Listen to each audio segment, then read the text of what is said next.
What's up, everyone? Welcome back to another Dumpster Talk episode. We're honored and privileged to have Brandon Stanchock, CEO of SWF Industrial, which is a metal fabrication company and other capabilities as well. We'll get into that a little later. But yeah, we're honored to have Brandon here. Brandon, do you just kind of want to just give them a little introduction about who you are and I guess how you got with SWF Industrial? Sure. So I've been SWF for, it'll be 5 years, June 24th, so we're about a month out. Wow. Got there, family-owned business, so my father-in-law started it in 1984, Al Stewart. So SWF stands for Stewart Welding and Fabricating, if you didn't know. I think in 92-ish, they switched from Stewart Welding and Fabricating down to SWF. So 2 locations. They bought the Water Street location, which, did you guys go up there at all? Pick stuff up? I think we did. Yeah, I think so. So it's up past East York. We bought that in 89, and then we built the building in Lincoln Highway in 2010. So 2 locations there. I've been there, like I said, for 5 years. Before that, I did 10 years of power plant construction. So I traveled to about 40 of the 50 states in that amount of time. Nice.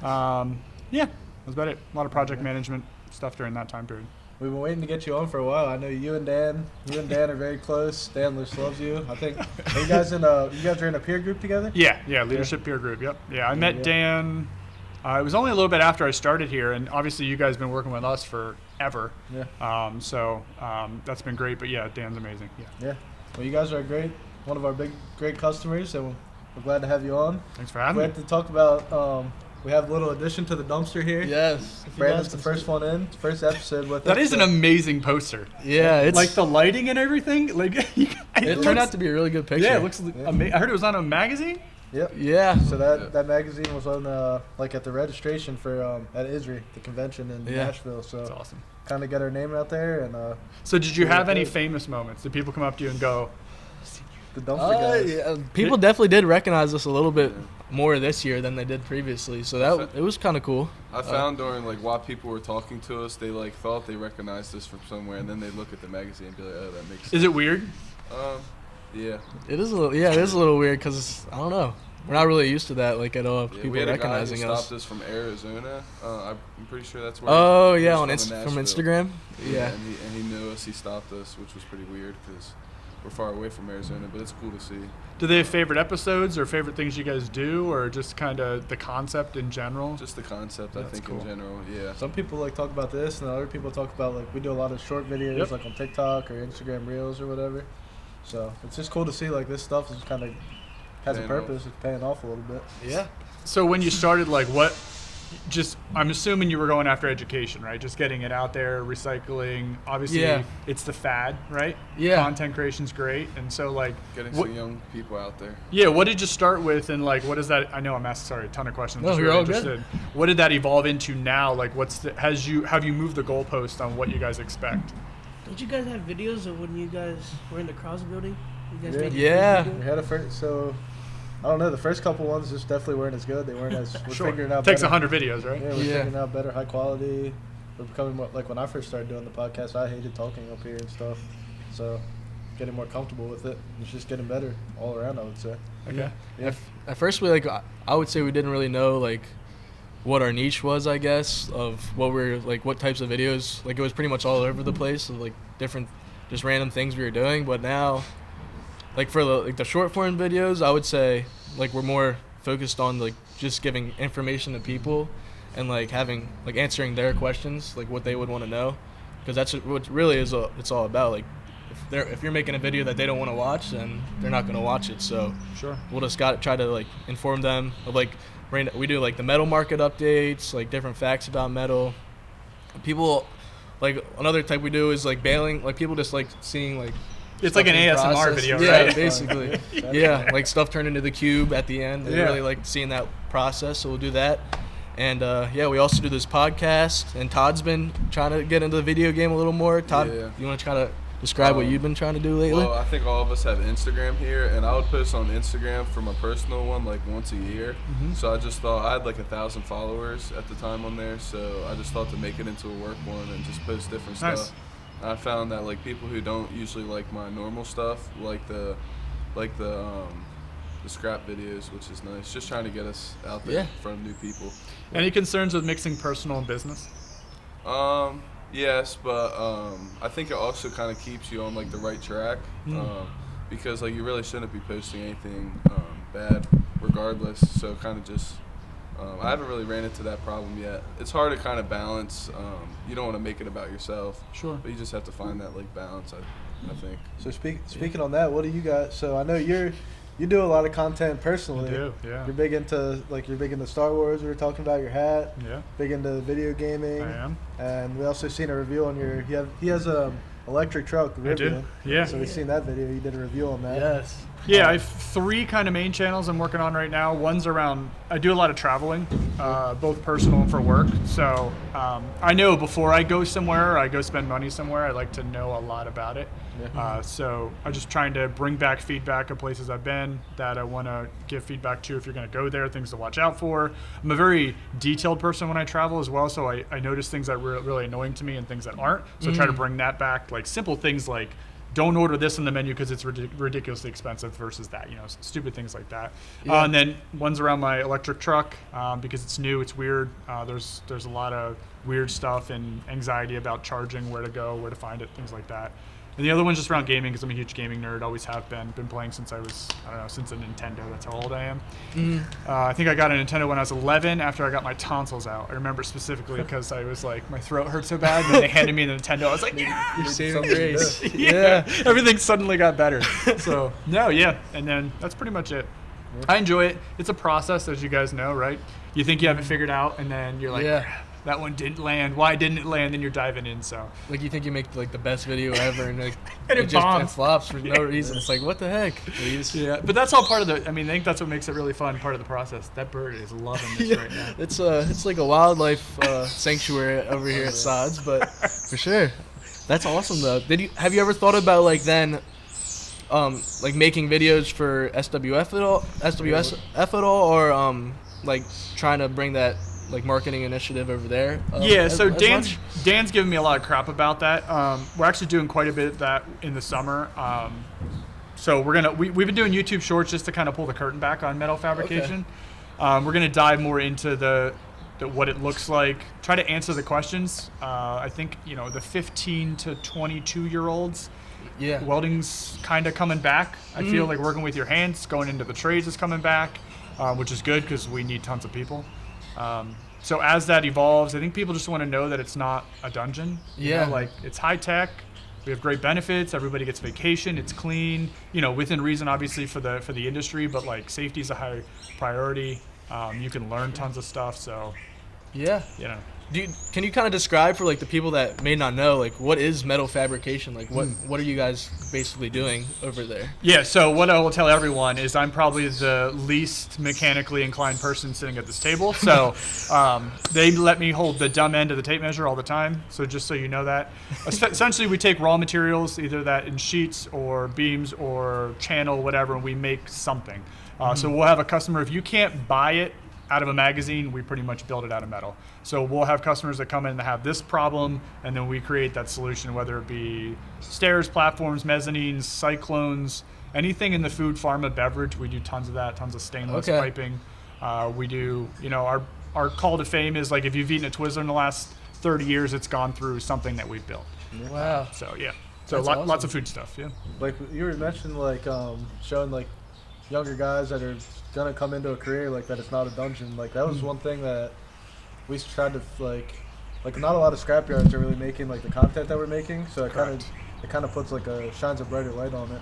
And you can really do the same thing with the welding and fabrication. Yeah, one thing I noticed about your guys' videos, I think even the shorts, when you do the updates of the market, like having a heap of metal behind you gives you so much legitimacy, because normally it's somebody in an office with a bookshelf in the back. Nothing wrong with that. But like you coming from an actual scrapyard where it's like day-to-day change and how it affects, like that is absolutely massive. And Dan gave me that note as well. He said like once you guys really start putting, like make sure you're in the shop, have the background of the shop, because that just sells the legitimacy, because it's our day-to-day. It's everything we're doing. So yeah. For sure. Kind of going off of that, you guys have like other capabilities you're doing as well. We were looking on your website, like designing and engineering, metal fabrication we talked about, field services, piping, water and wastewater, and industrial construction. Have you guys? Has it like these updates, these things been new changes, or like since how you started? Or is that like just recently you got into that? No, we've probably been in most of those markets for over 10 years. Okay. Wastewater is interesting because you wouldn't really think about metal fabrication, but pretty much everything in a wastewater plant is some sort of metal.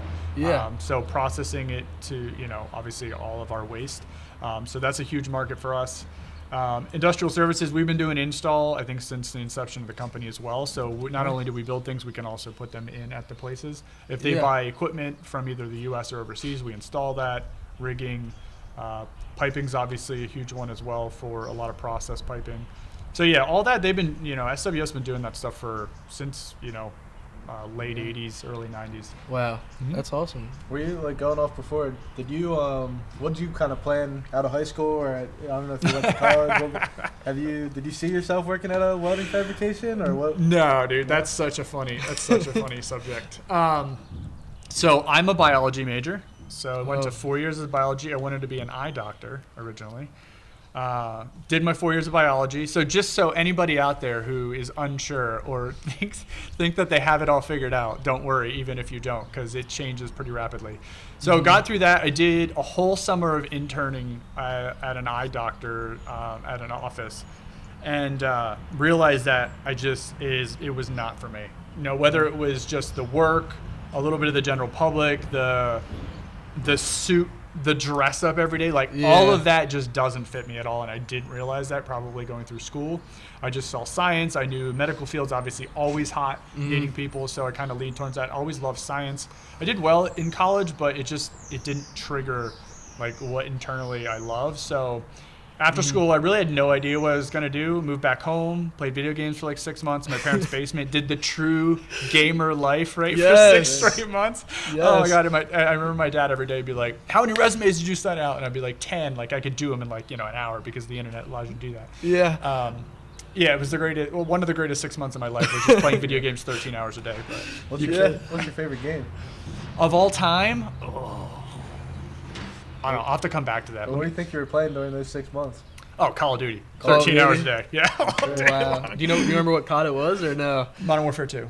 And that's The old yeah. The old one. Playing Yeah. Rust? That was Not the remastered, yeah. On Rust? See, that was like Yeah. the beginning of our like time when we were getting into video games pretty much. So yeah, it was awesome. It gobbled up my life. Did you play? Sorry to interrupt. No, you're but good. Did you play Black Ops 2? No, that was kind of once it got like real twitchy and like crazy, that's out of my scene. Like jumping, like the floating. Yeah, and, like the whole jetpacks slide and stuff. cancel situation. Yeah. I'm not into any of that. That's when I kind of slid over to Battlefield. So because you it's missed more out on realistic. Transit Zombies? Yeah. Black Ops 2? Yeah, I missed That was out. the best time of my life still. So Yeah. So anybody who plays video games, you can still become successful. Don't worry. Yeah. Everything's in moderation, right? So no, did that, and then my dad worked in power plants all his life, and then it kind of, I tripped into that. I had a real good friend of my dad's who I got an interview with, and then moved down here in 2008, and then like I said, did that for 10 years, and then came over here. Yeah, loved it. As soon as I got into project management, construction, building things, data, scheduling, all that control, cost control, Excel, I loved all that. And then once I realized I loved that, like it was game over. Is that kind of a lot of stuff that you're doing now for Stewart Welding? Yeah, I'm a huge data. I love all things data. I love Excel. I love planning. I'm a horrible person to go on vacation with because like I literally have like every minute laid out in my head. I don't like surprises when I'm doing things. So it really fit kind of my core person with the planning, and construction's obviously all about plans and trying to stick to those and controlling the changes and everything like that. So I have a huge passion for that. So whatever construction industry you're in, whether it's industrial metal fabrication or general construction or dirt work or anything like that, it's all the language is the same. So you can take your project management language and kind of fit that into multiple buckets, which is nice. So What was like the first job you did at SWF? What was the first thing I focused on? So normally I feel when people go into, because I was only a manager at D&Z for probably 2.5 years. So really working with people. The cool thing is a lot of the people who were my direct reports were working out of South Carolina, and I was in Pennsylvania. So I got really comfortable with remote workers, like people I couldn't touch every day. So really using data, using technology. At that time, we were using GoToMeeting? Whatever that before. So this was before like COVID and everything happened? Yeah. Okay. So like it was a little bit foreign, but it didn't bother me because the data kind of tells you what people were doing. Mm-hmm. So then I was able to wrap my arms around like very early stages of how to work with people, manage people, but it was hard. Trying to figure it out. I didn't have a whole lot of leadership classes at that point in time. And then, got in the situation, got the opportunity over here to come over to here to help out really with the family. And the biggest thing over here was just like when you get into times, at least my perspective, when you get into situations that you're unsure, like didn't know what I was walking into, super insecure, not sure how to fix what I was walking into. So usually go to the things that are most comfortable. For me, that was the project management piece. So the first place I really focused on was the projects. How are we controlling them? How can we get a little bit better? What does that need to look like?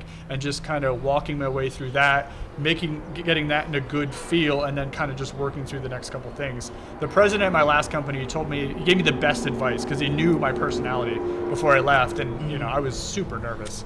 And he said, just don't change too much too quickly, because he knew my personality is get in and just start crunching right away. Yeah. It's like, because people don't like that much change all at the same time.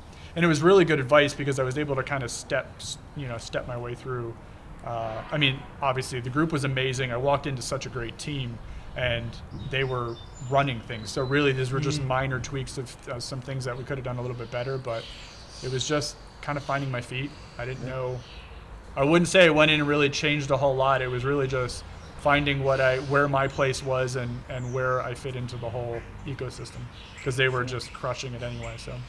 Awesome. Yeah. So would you say has your ability to manage people gotten better when you joined SWF? And like any advice for us leading and managing? I know you said you took classes and stuff. That helped you. I took some classes with D&Z. Dane Zimmerman is where I worked before. That was great. It was really insight around inclusivity, diversity, understanding people, everybody's different thought processes, accepting that, how that helps bottom line, innovation, things like that. Yeah. So taking some of those early skills, and then, it's kind of finding.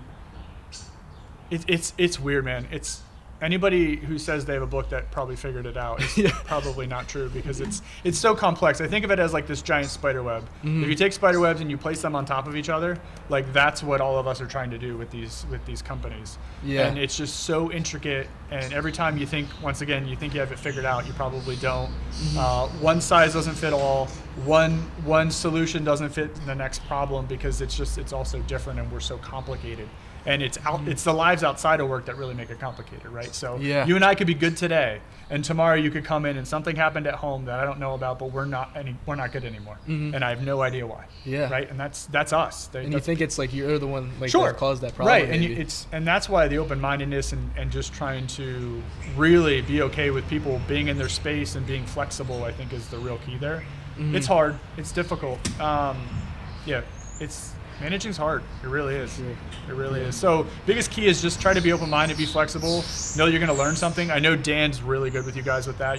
I heard that a ton on this podcast. You're going to learn something from everybody you meet. That is 100% true. Exactly. I think there's been like 12 people who've said that exact same sentence on your podcast, and it speaks so true. You never know what room you're walking into and what you're going to learn from that person. So. Yeah. How's the peer group helped you out? Oh man, good question. Massively.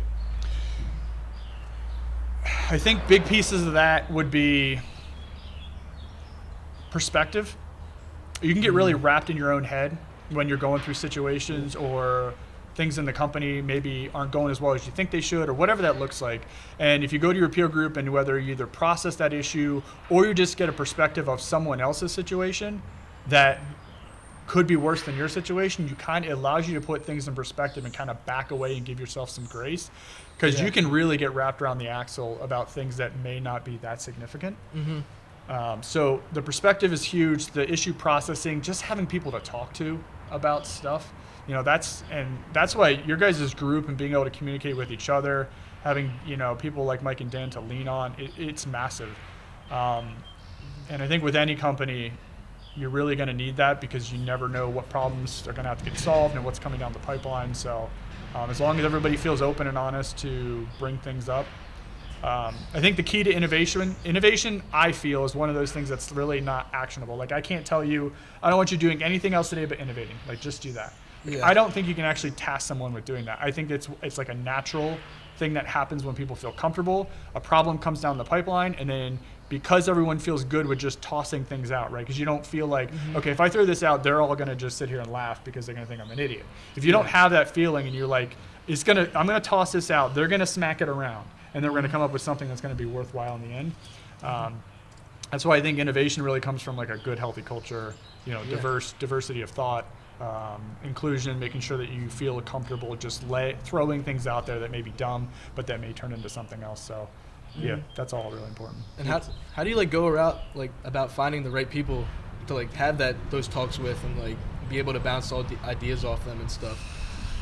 Like, do you just like people you've known, like that you have connections with for a while that you can trust, or like how do you, if it's a new person, like how do you go about trusting them with bouncing off ideas and making sure like they won't like over criticize you or do whatever that wouldn't be good to like have these talks with them, Yeah, that's a good question. I mean, it depends on the tier of the problem. So the business related stuff, like if we're dealing day-to-day stuff, I'm pretty open. But if we're talking like 10-year, 5-year plans, what that looks like, long-term stuff for the company, that group might be a little bit smaller just because it's going to be really critical for long-term ideas and philosophies and things like that. But I probably pull more people into the day-to-day meetings, or if we have a customer situation or a quality thing we're trying to work through, or we're trying to go after a new product. I'm pretty open. I love bringing in, because there's like those non-tangibles that come out of just collaboration in those. Yeah. And I think there's a lot to learn by being in those types of meetings if you're not exposed to that a lot. So when you guys go to all these conferences, right? Yeah. Probably the first one you went to, you were like, right? Nervous. And then you go to the next one, and you go to the next one, and you start getting comfortable with talking to this person, talking to that person, people coming up to you. It's like way more normal. You guys are probably way more attuned at being in that situation than I will ever be, because Dan always yells at me because those are not my functions at all. Yeah. And he's groomed you guys for that, right? And now you can sit in a conference. You could even be up on a stage in a conference, right? Because you did that not too long ago. Me and Dan. And you said when you used to do these podcasts, you hated it. Yeah. And you probably would have never gone on the stage and done that, right? Yeah. Right? Just kind of comfortable being uncomfortable. Yeah, exactly, right? And just exposing yourself to that new situation. So, For sure. yeah, I think that is huge, and I commend all you guys for doing that, because the more you're going to do that, the better you're going to be able to do all. You never know the next opportunity is coming down, and they're going to be like, hey, would you talk about this in front of a whole school? Like that could be coming. You never know. Yeah. For Don't sure. say that. So what would you say, going back to Stewart Welding, of course, what would you say your favorite part of your job is, and what is your least favorite? I know it's kind of a hard That's a good question. I should have knew that was coming. I should have prepped for that one. Favorite part is really probably the collaboration and seeing people grow. Like I love when there's potential in a person and they don't see it yet, right? And you're like, there's that, right? You see that glimmer and you're like, okay, there's something there. And then you kind of keep feeding that, and then it really blossoms into something amazing. And the person's like this next level of person that they didn't think they could be because they had a lot of insecurity, reservation, and then they turned in and it's like, no, I know you can do this. It's not just me. I'm just saying as a group, as a team, we're kind of pushing that person into that next phase. And then they hit it and the eureka moment happens. And they just they go with it, and they're just on a next level. I love seeing that kind of stuff. Yeah. Worst part's just the stress of business, right? Where's the next thing coming? Managing the workload, the people aspect, as we all know, in these types of industries, really every industry right now, let's be honest, it's tough getting people and keeping people. So I would say the stress of trying to make sure everybody's as happy as they can be at work is probably, it's constant, right? It never really turns off. You can ride a wave where you're like, Like you're looking around, no one wants to knock on anything because everything seems good, you know. But it's just business because it's an evolution of everyone's situations at home and what you're bringing into work, what you're taking home, what work's causing, all that kind of stuff. So. For sure. What about? So we were looking at some of your core values. Were you? So the three. Sorry, what was the three? 3 C's. Yeah, the three Creativity, C's. connection, Character and commitment. Commitment. Okay. So yeah, were you a part of kind of coming up with that? And how important do you think that is? I know for us, core values are really big deal. Yeah, it's interesting. There's a lot of philosophy around, you know, like the branding of the company. So we rebranded about 2 years ago, and really got into, we kind of had a flowy cursive logo and got into more the bold, blocky, kind of construction-y feel. And with that, we reworked the core values there into the 3 C's. And that kind of came from working with our marketing company, Synapse. Bobby, who's in my leadership group as well, and he's like, you know, talking about a chain link fence because it's strong, and it's made out of metal. So he came up with that philosophy, which we loved, and yeah, I mean it's who we are at the end of the day. Whether they're new in our philosophy, it's we're known for the high quality. You know, we're not always going to be the cheapest, but our stuff is going to be exactly what you ordered. It's going to be of very high quality because the people we employ, they have high skill. They're multifaceted as well, which makes them so amazing as creatives and as fabricators and PMs, and really everybody kind of has to have a little bit of multi jobs because we like to keep it tight and be flexible. That creativity piece, you wouldn't think about metal fabrication as being creative. Usually that's more of, but it's kind of an artistic thing. I mean, what they do with metal is pretty crazy. It's insane, right? To take a flat sheet and to step bend it into a cone, right? And then that turns into something that creates some sort of food or spice or sugar or whatever. Yeah. I mean, the things that they do, they take a model that's on on paper and turn it into a 3D product is just insane to me. So major artists, I think anybody who welds or creates is an artist at heart. And then characters, we try to do what we say, right? We try to lay it out. We're super honest. We're transparent with our customers. If we don't think it's a fit or we can't fit it in our shop at that point in time, we let them know. We've let, tons of opportunity have to walk away, but it's not right for the customer if we say we can do it and we know we're not going to be able to make it in time. So we just try to be upfront and honest all the time.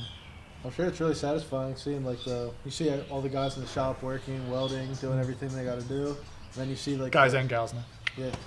Yeah, of course. But then you get to see the end product of what that turned into, what they were working on in the shop turns into this big machine, whatever it is. Yeah, that's the craziest part, and that's where it's interesting because we do a lot of internal promotion. So we'll take, for instance, our COO Brian. He's been there for 35 years. So he started out as the number 6 welder in the company, I believe. He was employee number 6. And then now he's COO. He was pretty much second in command when I came in, and he was Al's right hand. And what's interesting, he said the hardest transition for him going into the office was that he didn't get to create things every day, right? So he's creating now spreadsheets and reports and paperwork, but it doesn't scratch that itch. So he would go work in the shop on the weekends just to scratch that. Wow. And now he's finally gotten himself out of that, whether he's doing personal projects at home or whatever. But I hear that a lot with the guys and gals who come from the shop and come into the office. It's that where's the thing I built today, right? I would feel like if I mowed I love mowing, as you guys know. If I mowed all day long and then had to give that up and move into the office, I'd miss looking at the beautiful lawn at the end of the day, right? And that's kind of, some of the things I feel that get to see the final product. Yeah, whether it's install or fab, it doesn't really matter. It's that final beautiful creation of putting something together that actually provides. Usually it's for people or whatever that looks like. So. Yeah, it's crazy, man. I can't get over some of the things that are built. And whether it's carpentry or metalwork or whatever, I mean, what people can do with their hands, it blows my mind. My dad was very much that way. I got none of those skills because I just didn't pay attention like an idiot when I was a kid. But the thing I wish I would have, because you think of all the home projects, right? When you buy your own house, it's expensive to do all that stuff. And a lot of the people who get to, on their day-to-day job, work with their hands, work in the trades, they take all those skills home, and they're solving all those problems, right? And I'm an idiot sitting here my toilet's leaking, I don't know what to do, so. Yeah. What is it about, you mentioned it, why do you love mowing the grass so much? Is it just kind of peaceful to you, or what? Yeah, it's the said you have headphones. So It's you have 4.5 acres also to mow, so. to mow, Yeah. and I love it. I mean, I'll mow it like 3 times a week during this time period. It's Oh, wow. it's the quietness. It's just me and my headphones and the mower for a couple of hours. When you gotta, when you talk and deal with people all day long, that separation into kind of having your own time is a big deal. Yeah. So I forgot you also told me last time that you play like farming simulator. I do. Yeah, so it's so funny.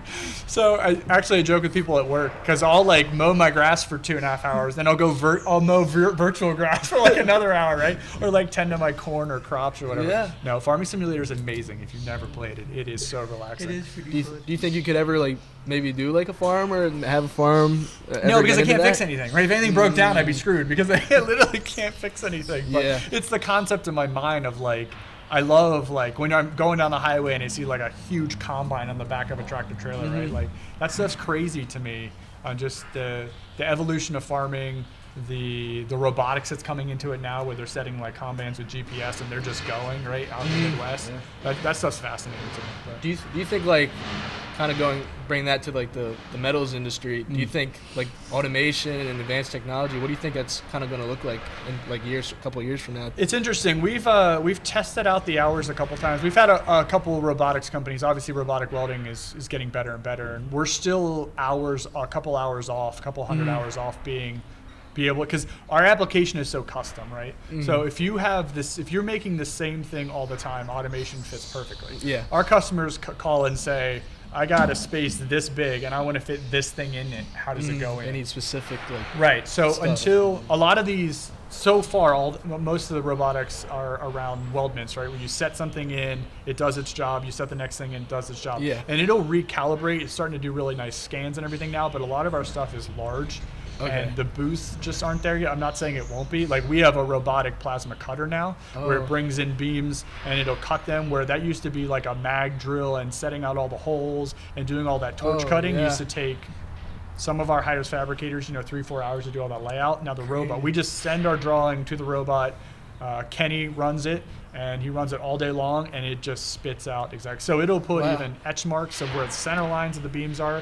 So our install guys, we can actually make like Lego pieces out of them, right? It will mark them, we'll etch them, so they can look at the drawing and know exactly what pieces they're supposed to go where. So Yeah. it's all incredible. I mean, It's crazy what it could be in like 10, 20 years from now. Who Moving knows? towards it, yeah. Yeah. Yeah, it's going to be great, and it's I'm not so much worried about. It's just going to be the evolution of what the person's job description looks like, right? You may be setting up robotic welders because you know a lot about welding, versus doing the welding yourself. You're still going to need that application because. If it's not right, you're going to have to be able to see, okay, this is not welding correctly. It's because I have too much of this or I'm not even going to go in the swim lane that I shouldn't be in right now. You're People will be good. like, get out of that lane. No, But perfect. no, yeah, it'll just be the education of the application. Yeah. Yeah, for sure. I like what you said about like for mowing. I feel like I don't know if you guys feel the same, but like you've been down to the torch area. Like that's kind of for me like a way that I can just check out. You just have one thing to focus on. You have to cut these pieces into two foot sections. Yep. Yeah. So it's kind of put your headphones on and just space out a Do little you, bit. do you ever listen to like podcasts or music, or like complete like silence? No, I'm just in your brain? a podcast junkie as Okay, well. Yeah. nice. Not a big music person. My wife thinks I'm crazy. I probably listen to music like maybe 3 times a year. No, that's Yeah, I am. I literally listen to podcasts all day long. I mean, What's your favorite part? I mean, other than the dumpster talks. yeah. Besides the dumpster talks, I'm a big Arsenal football fan, which is an English, Oh, a yeah. London-based soccer team. So a lot of podcasts around that. Obviously, the end of the season's coming up, so. It was a terrible weekend, so don't ask me about it. is Arsenal doing good right now? Or? Well, second place, but we're not. Second? Yeah, we lost the title pretty much this weekend. So Oh no. Dang. anyway, Who do you lose it to? Who's Man City. Okay, Manchester Yeah. City. I'm not gonna lie, you're really diverse. You have Definitely. a lot of different interests. Into a lot of different things. That's good. Yeah, I guess. I mean, I think a lot of people are that way. They just may not talk about them. That's true. I watched Air this weekend. Oh, How was that? we watched it. We watched it at Isaiah's shed this weekend. How good was that? It was It was pretty really good. good. Yeah. I thought it was gonna be more like like we would see Michael Jordan more, but it wasn't like You that didn't much see about it Michael- though. you It was didn't just see the Michael at process all. of it. Yeah. Totally to derail this, but yes, if you haven't seen it, amazing movie. Go check it out. Matt Damon was incredible. He was very good. Yeah. he was. Good actor. It's also like you can't really have someone play Michael Jordan. Like you can't really show. Well, AI now they did it in Star Wars with Luke. Yeah, but it's hard to. It's hard to like. Yeah, I love the way they did it. In the sense of like he was not the main character in the sense, right? It was really about his family, about the negotiation. I thought that was really cool. Yeah. Didn't know Nike bought Converse in 13. I thought that was really I interesting. know. Oh, I Yeah. didn't know that either. Yeah, they put that up as like a little screen grab. At the end. Yeah, I remember. It's fascinating the rules that were on the Nike, the CEO's like wall of like, and they kept flashing the rules up of the company. Yeah. You know, and they had the weekend where they went back to like the small business grind where they're all in a room, they're in the lunchroom stealing snacks, like just trying to make sure a deal happens. That has to be crazy. I think that what they say like Moses Malone was that they had one guy, Yeah. just Moses Malone wearing their shoes before him. Yeah, and then Now look at it. so it was the first NBA player to ever get revenue percentage of all shoes with his name on it, right? First time ever in the Yeah. contracts.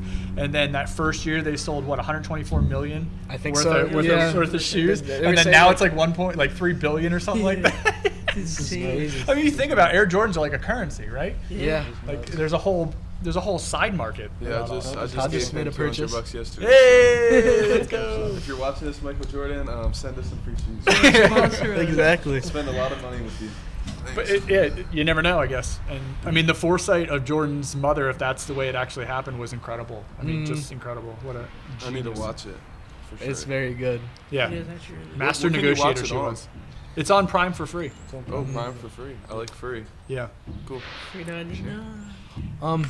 Going back to SWF, I remember you talking about your projects. I had a question. Like, do you remember your most like challenging project you ever had, or like the longest one you had, or if you can remember like? I would say the Remember back most then. challenging wouldn't be with SWF.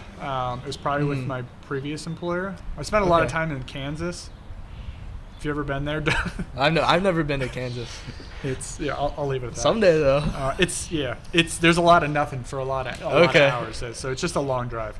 But that was probably my toughest project. I think it was there for like 9 months. Oh, Working wow. like 78-hour weeks. Like it was just long, and it was a big project. There was a reasonable amount of problems, and it was just a struggle.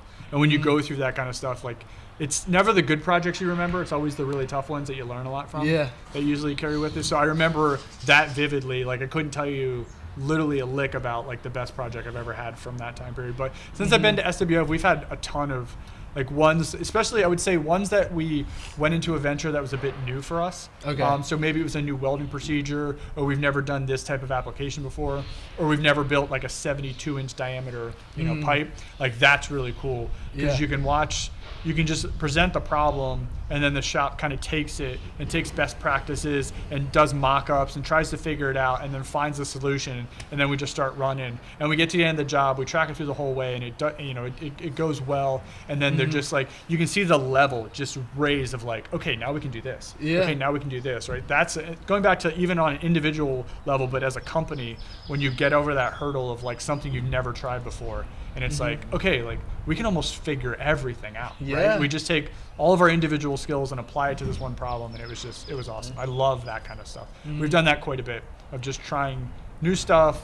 Obviously some things don't absolutely fit, but spreading our wings a bit to try to go down roads that we've never been before. It's been fun. Once you see it work, I guess it kind of gives you more confidence to take on other jobs and stuff. Yeah, and it's really like from the office, we sit in a certain, barometer of like, I'm not sure. And then you lay it out to the shop and they're like, let's go for it, Yeah. right? Let's try. And you're like, okay, now I got all the confidence in the world. Like, let's go. So it's usually, it's the shopper field who really bringing back the feedback. And, I don't think if you don't ask enough and you try to take that pressure or the decision on yourself, that won't always work out. And sometimes you just got to lay it out and say, what do you think? Like, what should we do? What are your fears? What are you excited about? And then you get real input back, and then you can really collaborate. So it's been fun. Do you think that will eventually lead to more things that SWF does in the future? Or? Yeah, I think not getting caught up in it's the way we've always done it. Everybody has that. We have that. We still have some of that, and we're trying to, get over that. And some of it you don't even know that you have. I mean, Yeah. that's just natural. So you're as ignorant as you are today because you just haven't experienced something tomorrow. So I don't understand the fascination with everybody hating the word ignorant, because we're all ignorant about, like, I don't play tennis, so I'm ignorant about tennis. Like, I don't know about tennis. We all have some of that. It's just we just haven't experienced enough in that genre or that niche of whatever we need to get to. So just trying to keep pushing that envelope For sure. as a group.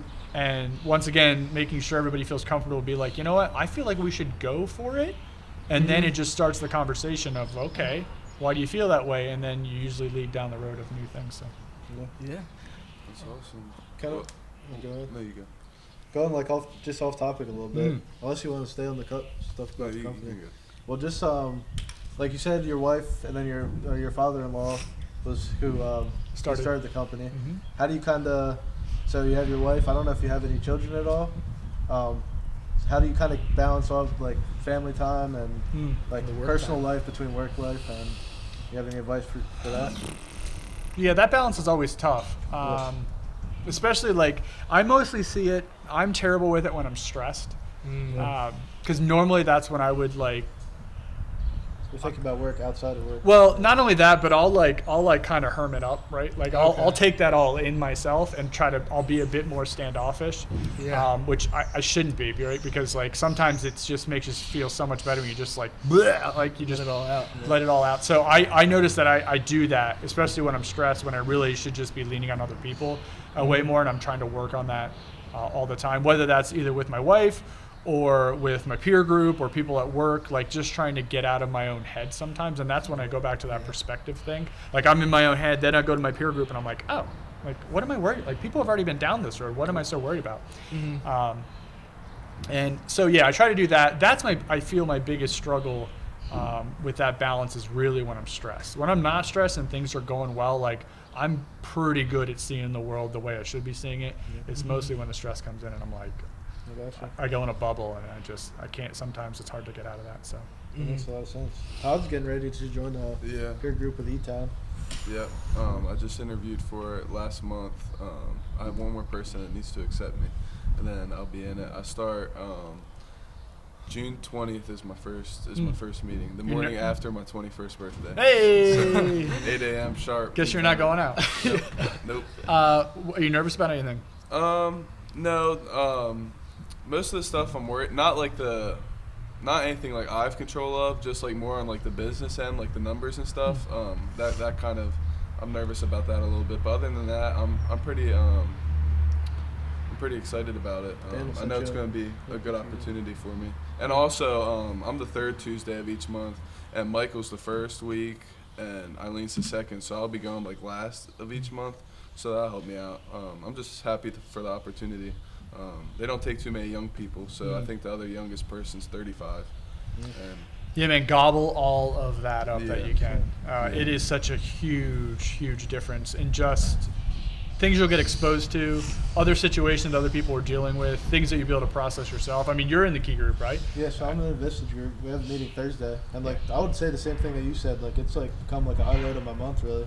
Like, I go there, and whatever's bothering me at work, if I'm having a problem or troubles at work, like, I'll talk about it, and then I realize, like, every single time I've realized that this guy's already dealt with this and he's made it through it.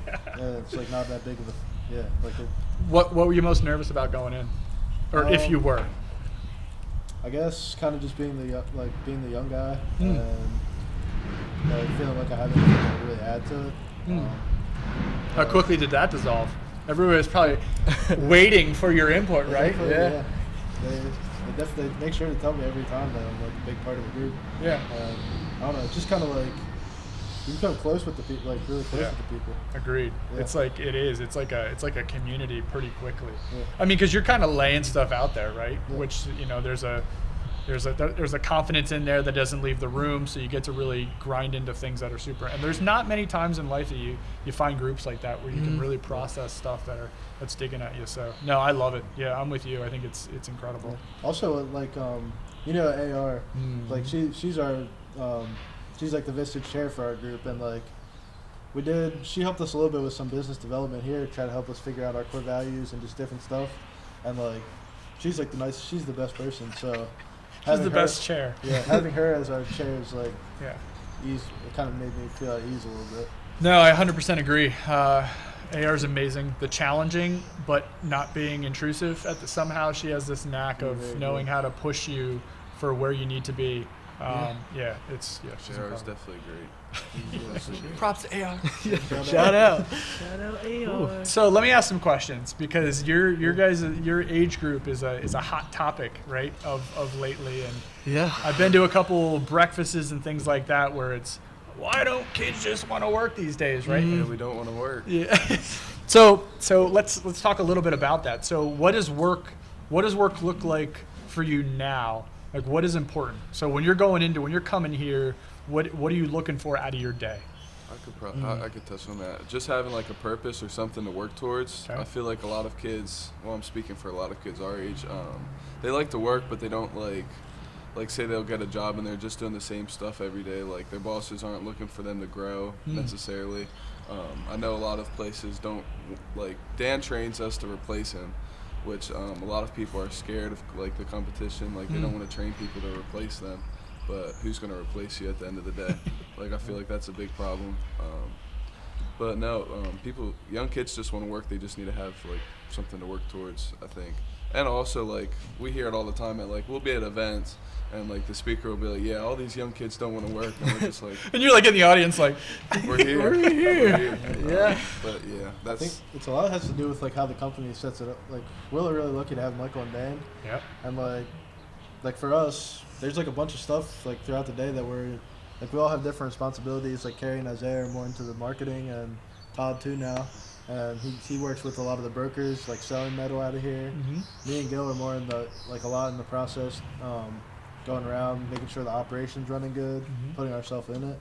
And we all do that as well, too. There's days when we have to just really focus on processing the yard. Right. So, like, if you think about it, like, there's, like, on any given day, like, if we don't show up or come and do what we need to do, like, the company's going to be falling back a little bit. So it gives us, like, a sense of, like, responsibility and, like, I don't know, it is really good. So I'm going to be devil's advocate here. So, people watching this are going to say, well, yeah, you guys have a specific niche here. You have a specific group of people. So what are you seeing amongst your friends that don't work here? Like, are you seeing, like, do you feel the same thing? Do you feel that they just want maybe a bigger picture, right? I want to work. I want to do a good job, but I also want to see a bigger picture. I hear that a lot. Right? Show me the why behind what I'm doing. I kind of feel, yeah, it's like that. Like, I kind of feel like they don't really have a. They're not talking with. Well, it is also harder. We only have 14 or 16 employees here, so we're going to be with Dan and Mike a lot. Sure. Like a lot of. So let me stop you there. Is that FaceTime important? Yeah, really important. Is that FaceTime important? For sure. Yeah. So, like, if you're not working with your boss every day or knowing kind of the bigger picture of what you're doing, like, some companies it is hard for them to do that. Sure. But, like, how many employees do you guys have? 157. Yeah, so it's harder to get, like, to touch make a connection with everyone every single day. Sure. But that part, I think, like, that, showing, like, a bigger picture and, like, showing how what you're going to do is going to pay off or, like, grow the company. That like, is a big, like, a lot of kids our age, I would say, they're, like, we have friends that are going to work, but it's just kind of, They don't know why they're going to work. It's a job, not a career. Yeah. You pretty much, like, employers, like, they're going to get as much as what they put into it. Like, I'm sure Dan and Michael don't have to do 90% of the stuff they do for us, but they do it just because they care, and they see that it's, like, paying off, so it's, like, the best of both worlds, kind of. But, yeah, I just feel like not too many companies want to put it, the extra effort in, is what I would say. Yeah, I think, well, I don't even know. Yeah, I mean, I don't want to generalize, but I think everybody wants to figure it out, right? Because everybody wants good people, they want good workers, they want happy workers. So that's usually where you're going to be most efficient. So who came up with the concept of all the social stuff? Was that Dan or was that one of you guys? Because so Dan has a marketing background, right? I don't know how many, right? So he comes from that world and he loves this kind of stuff. Dan made, like, the dumpster talks, but I feel like we all kind of bounce ideas off of each other to do different stuff. Like, Carrie runs a lot of the TikTok stuff. Like, I have nothing to do. Like, I don't pick any of the ideas. That's all him. I feel like we all kind of have our own little. But you get energized by this. Yeah. Right? These avenues. So you have your day job, right? But you also have this avenue to be creative in a lane that kind of feeds this other animal inside of you that's the creative. And this content creation is what everybody wants to do right now, right? Yeah, and it gives you, like, something to do on your downtime. Like, even outside of here, like, before, like, when we started working here, when we first started, like, we'll just be processing. If we have free time, we would find another process to do. But now we can we all have our Mac plugs. We can, like, sit down, talk. We're still working, just trying to find ways to get ourselves out there, kind of. Okay, so if I'm somebody watching this video, do you feel that hurts production? It definitely can if you don't do it in the right way. I mean, it's easy for us to come in here and just go on our MacBooks, but you have to kind of care about getting the goals done. I mean, he's good. He pushes us a lot. He can't. We mess with him a lot because he can't stay in one spot. So he keeps us going. But no, you just have to care. So the engagement piece. So you've locked in on the engagement of caring about sod, right? Yeah. So that piece knows that you're gonna give it all to make sure the process runs straight, because you know if the business is good, you guys are all good. Yeah. And then that free time is truly your free time, because you know you've done all the work to get the source done, right? And it also has to be like planned good. Yeah. Like, it has to be planned good and like you have to know what to prioritize. For sure. It gives us the opportunity to get out too and do stuff, because if we had a bunch of work to do back here in the yard, we wouldn't be going like. We went to Nashville last month. Right. If there was a lot of stuff to do here, and if we didn't work hard the week before, we wouldn't have been So able to go. you prepped for it, right? You Yeah. knew you guys were going to be gone. You made sure the yard didn't fall apart because you all wanted to go to Nashville, whoever went, and it was a priority for Yeah. And even the people who didn't go, you all worked together to make sure that everything was tight. Yeah, because everything like us three went to Nashville, but others will go to like Louisville's coming up. So it's nice because we don't get like mad at each other for being able to go to certain places Sure. because we're all going to end up going at some point. Sure. So just trying to work together as best as possible. That's a big deal, man. I don't know if you guys realize how big of a deal that is, but be able to cooperate to, I got you this time because I know you're going, and I'll get you next time. Like that's a really big deal. It's hard too because like sometimes you might look at one place better than the other, but like I don't think any of us want to leave here anytime soon, and this stuff is every year. So like if I don't get to go Louisville this year, I'll probably get to go next year. That's cool. So you just gotta There definitely is still though, like there's still always challenges though. Like some days you might get frustrated or whatever it is. Like we've all known each other for many years, even like a lot of us before we've been working. So there's definitely harder days too, but we're working through. We still hang out during the weekend. If we need each other Still working during out the week. at night. Yeah. Let me ask this: outside of your hourly pay, what's important? Family for you? Supporting family, yeah. Supporting family, having like a purpose, I guess, having a reason. Yeah, purpose why to you wanna do. wake up. I feel like that's like a big thing with a lot of people in our generation. They don't really like know like what their purpose is and like why they're here, and I think a lot of people like struggle with that and Social like media kind of get lost.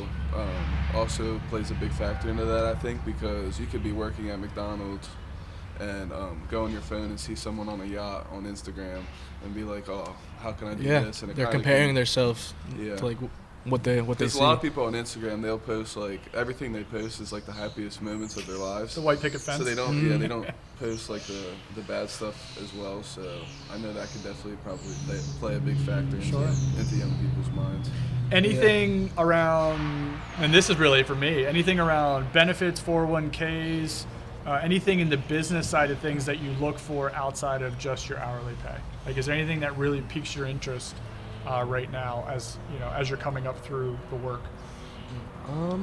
Okay, wants to get into Roth IRA. Yeah, Start like I'm investing really in big that. in like, I don't know, like trying to invest for my future, so Sure. I know like I have that safety of Sure. like Retirement. yeah, and I know like right now if we do invest like right now, it will like since we're young, it will like turn it into eventually Right. get like a lot of money. So So yeah, 401ks. that's is I stuff would say you're- that's something that's like Okay. just making sure like what I am making is some of it at least is being put towards Sure.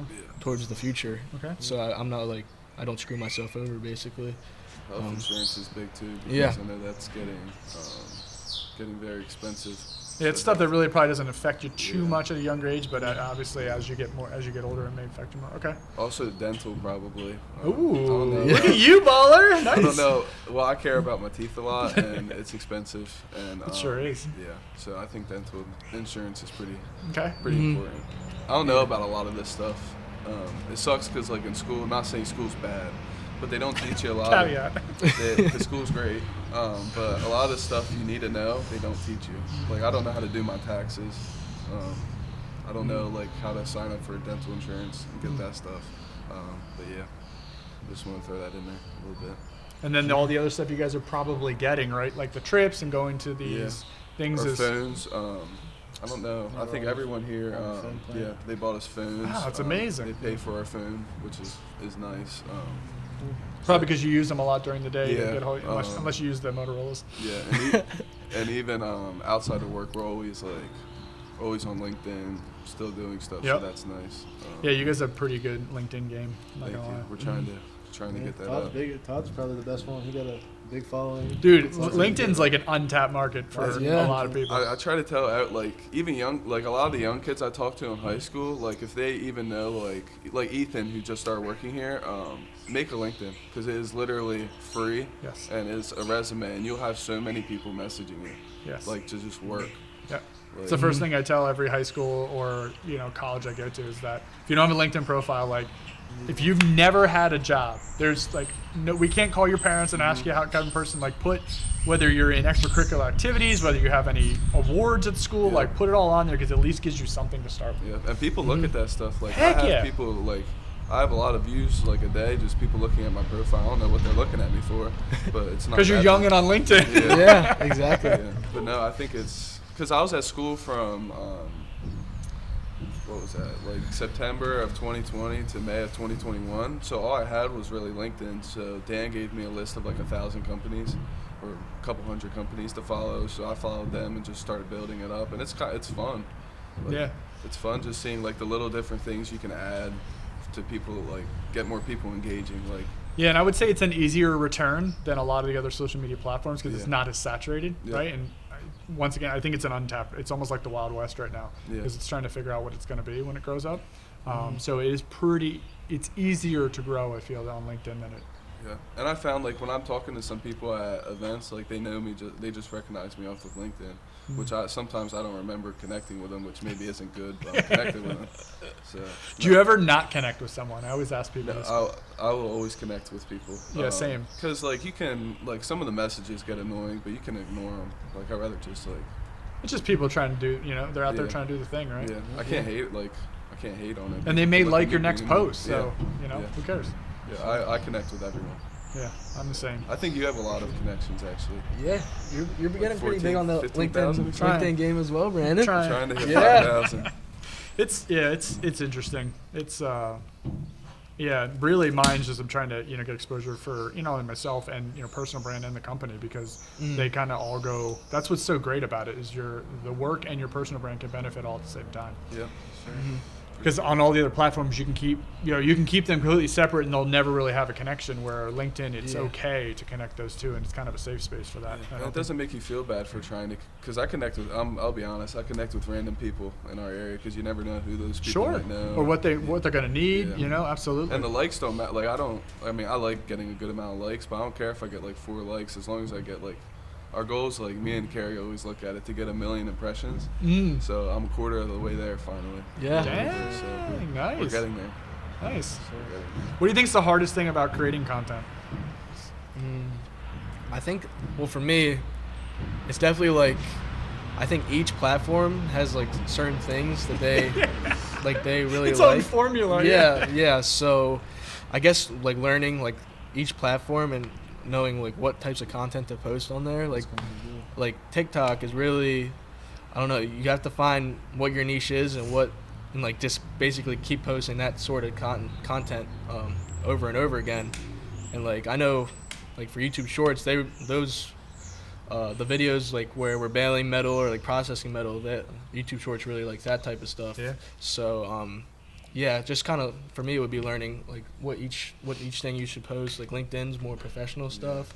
So you have to switch it up too and find like what like even like how you type the description of the picture you post is like big. Like I found that if you put a question at the beginning or a quote at the beginning and a question at the end, you'll get a lot more engagement. Just like one I did was when we went down to Philadelphia, I asked people what their favorite cheesesteak was, and I just had so many random people that never liked my stuff just comment all these different cheesesteak spots. So yeah, it's just finding you just have to kind of go with it. You're gonna fail. You can't be scared to fail.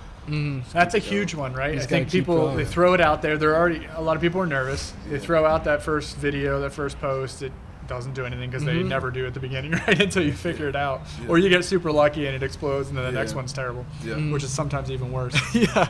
But Yeah. you just got to kind of know that 50% of the time it's going to be a total wash. And Yep. You just have to go. I mean, you have to, if you want to do it, no one's going to do it for you. So you're just going to, like, I was, like, kind of not worried about starting my Instagram, but, like, I already had people following me for, like, me. Well, not necessarily for me, but they're following, like, not Something about Because they knew you. But now they're seeing these cranes and stuff. So, like, I'm surprised not too many people, like, unfollowed. That's cool. Yeah, you just have to kind of take chances, and you're not going to get anywhere if you don't take chances. Yeah, I always hear from like major content creators is like the first 100 videos or first 100 pieces you make are terrible, right? Yeah. They're kind of like your experimental phase. So like expect them to be awful. The mics are going to be terrible, the Yeah. video quality, what it looks like, and once you get into that above that 100, you're kind of what work, what figure it out. And, yeah. It's all fun stuff, though. Like, I never really liked making videos or talking on camera, but it's fun. I mean, I don't watch it. Like, I'm gonna be honest, I don't really watch it. Like, I don't watch the dumpster talks that come out because I can't listen to myself. But, no, it's just fun. Get yourself out there. Who likes the back end stuff? Oh, that's definitely Isaiah likes. Isaiah? Isaiah likes He's really been getting good at editing. Got a new camera. Yeah. That's a lot of Dumpster people's Talk. struggle with it is the back end, right? The editing piece, all that, because it's like a whole different world you got to learn. Yeah. Yeah. And especially you run through problems too. Like, you could edit a whole video. I mean, I've watched Isaiah edit a couple of dumpster talks, and then like something goes wrong, you have to redo it. And The render doesn't go through, and you're like, ah! Definitely. Yeah. After putting all that time in, something bad happens. But you just gotta keep going though. can't do anything about it. Yeah. Sometimes you walk in and all you see him is just closing his computer back and forth. He's just mad at everybody. That's really funny. Yeah. Yeah, it is. It's tough. It is not easy. Anybody who thinks that people just out there on YouTube or influencers that like they're creating something in their head every day.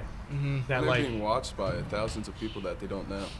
it's really interesting because sometimes when I get in my own head, I saw a post on Twitter one time about this, and they said like, if you get 30 views on something, you filled a classroom. If you get 100 views, you probably filled an auditorium.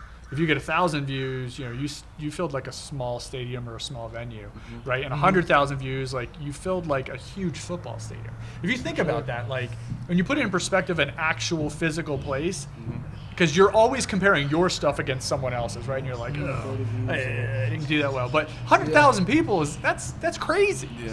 It is a lot. That's like what I was it, didn't Michigan think about Stadium it or like Penn State? I don't know how big Penn State is. 106,000. Yeah. Yep. We have So- 106. we have a couple TikToks that did a couple 100K. Yeah. 400,000. Yeah. There you go. Like that's craziness. It's an entire city. It is pretty wild to think about. It's like hard. you don't think about it like just as people Correct. watching. It's just you Yeah. think like numbers or whatever. Yeah, correct. Because we minimize it because we're looking at somebody else who's got like 10 million, right? You're like, oh. Yeah. But when you put it in perspective, it's like, holy crap! Like something I did, even if I just filled a classroom, like that's still pretty cool.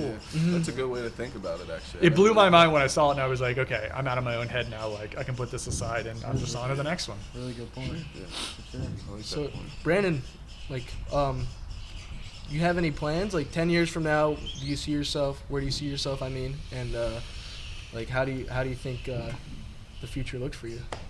I mean, growing, company, personal, company growth, obviously. Just keep adding, employing as many people as we can. Keep growing our internal numbers as much as we can. We have constant goals. We have weekly, monthly, yearly goals. So, keep pushing that envelope. Personal, just growing my personal brands, I guess I would say. Yeah. So the LinkedIn being more of the business side of things. I've done some talks at schools and things like that. I really enjoy that kind of stuff. Yeah. And then YouTube stuff, just trying to keep figuring it out, right? Keep grinding along on things that I enjoy making videos about. Yeah, and that's kind of it. Like I feel like it never stops. It's the perfect hobby. especially for the vacation ones. And I tell everybody this, like, I can sit still for probably 2 days. I'm kind of like you, right? Like I can R&R for the first 2 days of vacation. Then I'm like, okay, like I need something to do. Yeah. And that's why I started making videos, because I needed a routine of some sort to fit into my vacation. So I would have an entire shot schedule that I'd research the resort before I go. I know all the places I'd want to hit, and then that gives me a to-do list, like perfect project management, right? I have a to-do list to do for the next 5 days, and I'm golden. I don't think he could sit for 2 days. You're like 2 hours, right? He's itching right Probably now. less than that. But no, that's Awesome. that's what I'm thinking. So we're all young, 20 and 21. What advice would you give yourself when you were our age, if you could? And kind of just in life. go back. Life and career, I guess. Am I living today's time period or my 21 time period? I guess that is a good thing to look at. I guess today. Or you're just saying in the age group in general? Yeah. What advice would you have wanted someone to give you at your age? Even if you think it's out of your wheelhouse or you can't do it, try it. For instance, before I came over to SWF, like, it took me about a month to make that decision. Not because I didn't want to help, because I was terrified, right? Okay. It's like, I'm not prepped for this. I don't know what I'm doing. And the conversation I had with my dad is what changed my mind. He said, in 5 years, will you look back and go, what if? And I said, of course I will. He said, then what are you worried about? I said, you'll figure it out. You know, that's kind of what I do. So I would say, even if it seems too big at the time, like, if you have confidence in the pieces and your approach and your skill set, then, like, you should definitely give it a try, right? You can always figure out the next piece. Because the most terrifying stuff is usually the most rewarding, right? Remember the first video I made, I was like, this is so scary, talking to a machine, right? A piece of equipment. And once you do it a couple times, like, it just gets easier. So really pushing that envelope, believing in yourself, always trying new stuff. Like, don't just fit in the mold. Like, you're doing videos, you know, about recycling and dumpster talks and things like that. Like, it's successful because people aren't doing what you guys are doing. Like, so just constantly push yourself out of that envelope. Making video game content, you know, as a CEO is weird, but I love it and it's one of my passions, so I'm just doing it. You know, whether it turns into something or not, I don't know. Don't really care. It's just, you know, don't be afraid to really go after stuff that you enjoy. It's all, as long as it's not hurting other people and things like that, you know. But I would say, just keep being weird is what I would tell myself. Keep being Hell weird. yeah. I think that's a perfect way. was Perfect way to end it off. Yeah, keep being weird. Keep being weird, guys. All right. Well, thank you guys. Watching. Thank you. Yeah. Brandon, for coming Thanks, on. Thank Brandon, you. for This was joining amazing. us. It's been an amazing dumpster talk. It's been great. And we'll have to get you back and again soon. Part two. Hey, man. Sure. Awesome. Thank you. Yeah. Yeah, thank you guys. We'll see you on the next episode.